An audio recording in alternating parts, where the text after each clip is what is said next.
Well, given the fact that it is the middle of January, it's probably not the best time to be talking about this, but today I want to go over some options for storing your boat over the winter.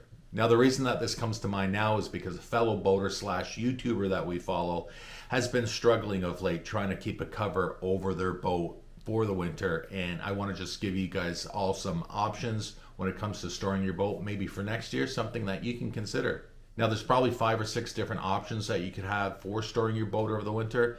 And the first and the very easiest one is just leave it outside. If you have a trailer for your boat, leave it on the trailer, park it in the backyard, park it in your driveway next to your house if you have, or put it in a field for that matter.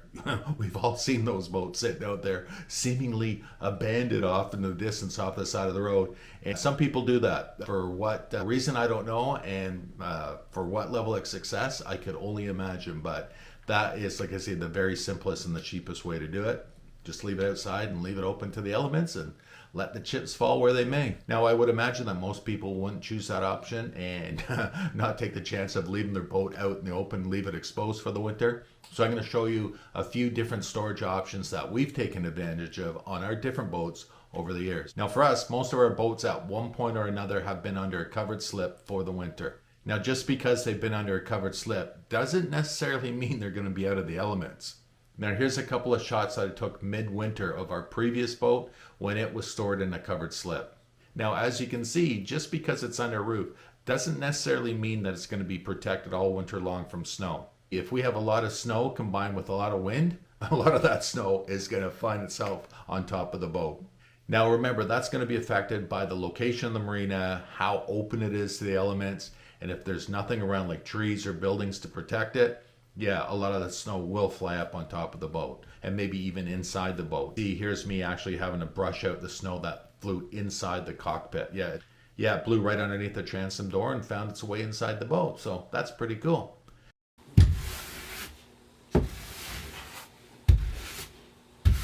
Now, for me, that was never like a freak out moment, like, oh no, there's snow on the boat, because the way I see it is that it's a boat, right? It's designed to be out in the elements. Well, rain anyways, not necessarily snow. So if your boat can go out in the rainstorm and you don't have a lot of water finding its way into the cabin, which it shouldn't, it would be the same thing with the snow, because the snow clearly is going to eventually melt. If it lands on the boat and it's stuck on the boat, it'll melt, and it should find its way off the boat, over the side, out the back, through the scuppers or whatever. And so nothing should come inside the cabin. So again, like I say, that was never a freak out moment for me, because I think at one point or another, all of our boats had snow on them over the winter. Now, the other option is going to be shrink wrap. Now, if you don't have access to covered storage or a covered slip for that matter, or anything else, shrink wrapping is probably going to be your best option, because it will seal the outside of the boat. It will keep hopefully all that snow off the boat and the wind and everything else. If shrink wrapping is done correctly and well, and it's ventilated properly, you shouldn't have an issue. However, if it's not ventilated correctly, you could have mold issues, because what's going to happen, it will create like a greenhouse effect in there in the winter time, because it's all closed in. There will be some dampness and moisture that will be inside there. And if it cannot vent out correctly, you could get mold growing on the canvas, possibly even inside the cabin itself. So if you are going to shrink wrap the boat yourself, or probably the best option, hire a professional, have them do it, but make sure they put a lot of ventilation in there. Now, the ventilation is just as simple as they cut little holes in the shrink wrap and they look like scuppers on it. They're like little clam shells. And so that allows the air to breathe, but no water to get in. Now, unfortunately, the canvas on our 400 sedan bridge did suffer some pretty significant damage one year, but that wasn't as a result of the shrink wrap. It was as a result of the poor workmanship when the shrink wrapping was being done. Long story short, when that boat was shrink wrapped, it was literally like a day or two after the fact that the whole marina went into receivership. And my thinking was that everybody kind of saw the writing on the wall. There was no love anymore into their work and workmanship, and so they were just wham bam, thank you ma'am, trying to get stuff done, and in my opinion, collect as much revenue for work like that as possible before they went out of business. So What happened was over the winter, it was a really bad winter. I called it the winter from hell. Lots of snow, brutal winds, super cold, and some of the sports shifted. One fell through the windshield at the front. Well, the windshield, like the plastic up on the flybridge, and so that damaged some plastic panels, as well as it even broke off the flagpole right at the bow of the boat.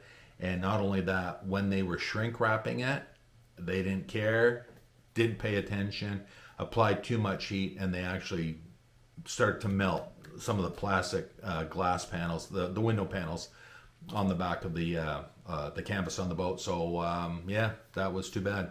Fortunately, insurance covered it, and we were no worse for wear. However, it was a frustrating experience. So if you're going to get your boat shrink wrapped, I would say go for it, but be careful of who you're going to get to do the work. All right. We've had over the years probably 1, 2, 3 or 4 different people doing the work, even though they were all done within the marina.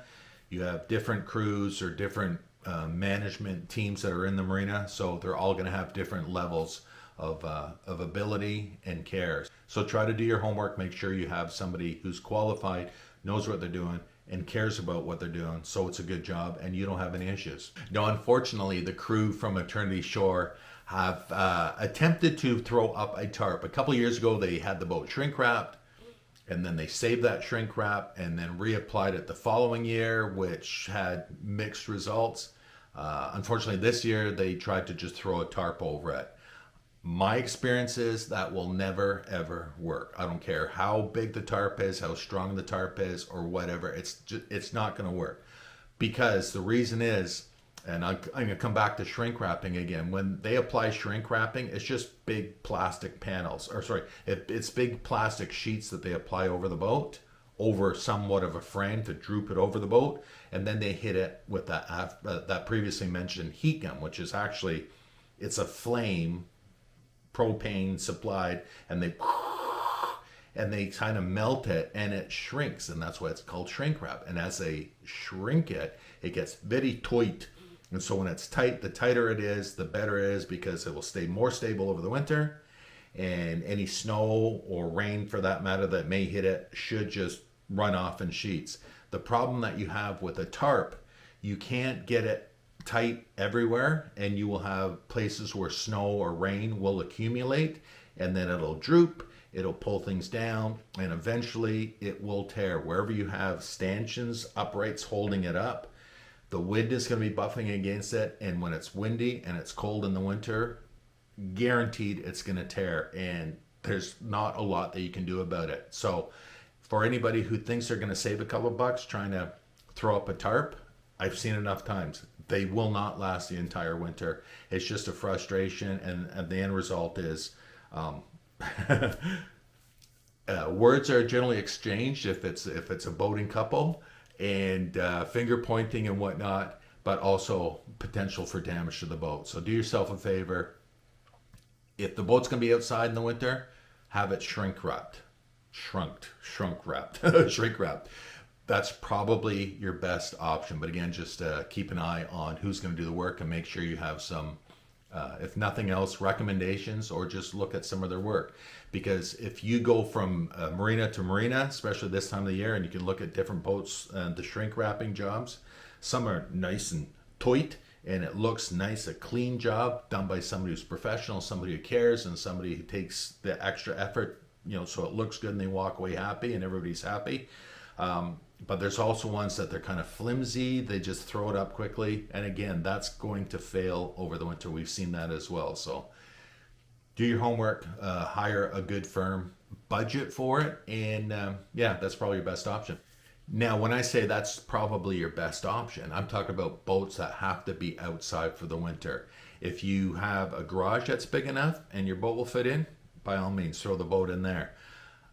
Most of the folks that follow my channel, and most of the channels that I follow, are cruiser type boats, and I don't think anybody has a garage big enough to store their boats inside, so that's probably a non-starter for everybody. However, if you are lucky enough to be in an area where there is indoor storage, that would probably be, that would be supreme. When we bought our current boat, our 370 Sundancer, It was stored in a heated facility in Sandusky, Ohio. Oh man, that to me that's the ultimate, because it was nice, it was dry, it was warm, it was well lit, and it was literally the first time I went to see that boat when we bought it back in 2022.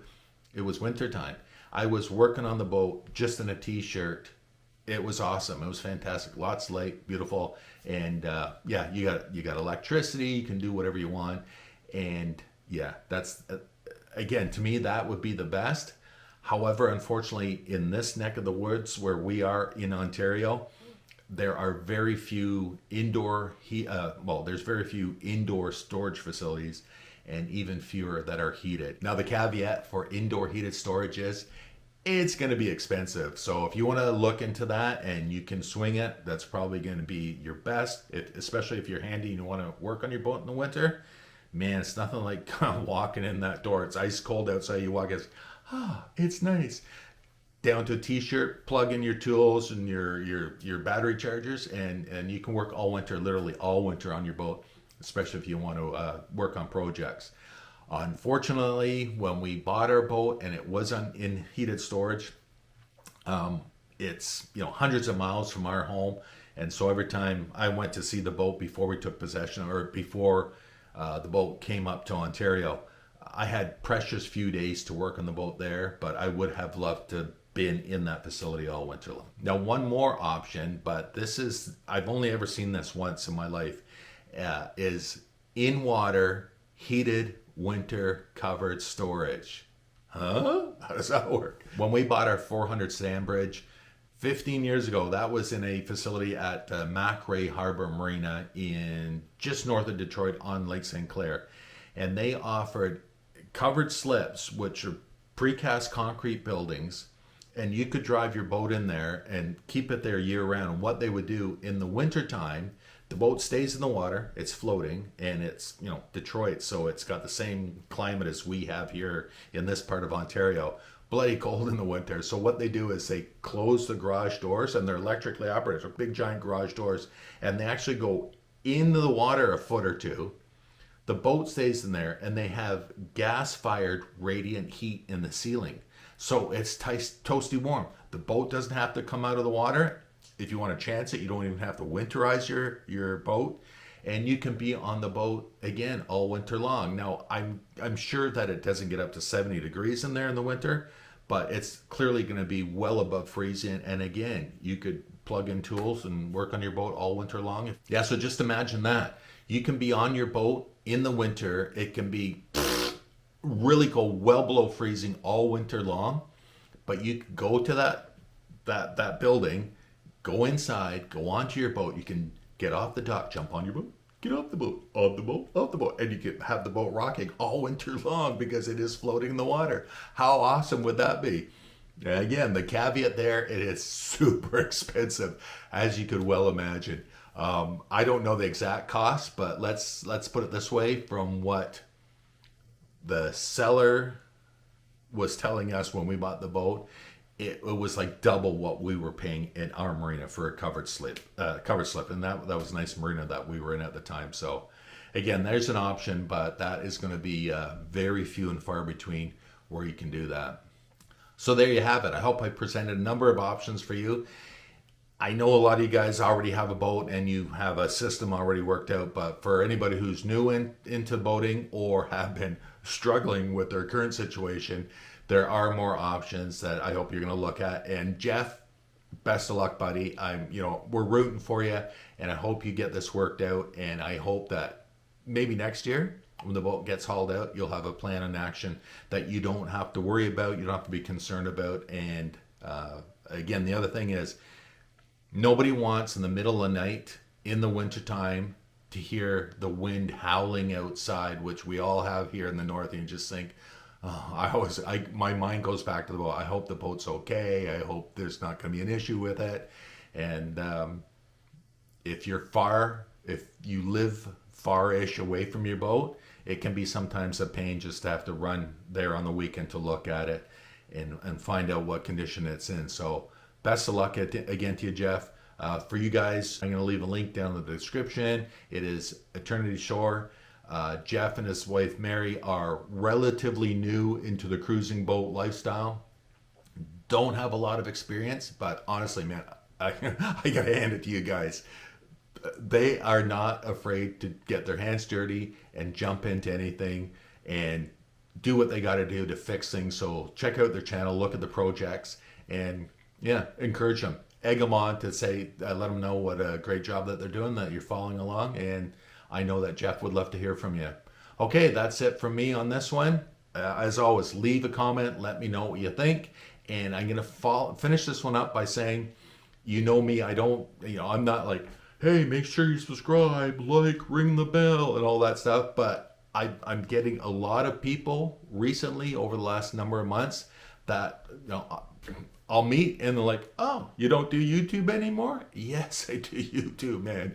So please, if you haven't subscribed and if you want to watch more boating content, subscribe and also ring the bell, which is the notification. It looks like a little bell. Click on it and you will get a notification when new content is out, okay? Because I love to share this stuff with you guys, and I hate to miss the opportunity for that you guys don't get a chance to see it. So please ring the bell, get the notifications, and then you'll get to see all my new content, okay? And then that will give you an option to leave me more comments, all right? And I will see you on the next one.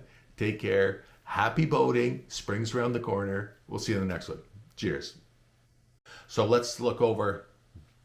Now I would imagine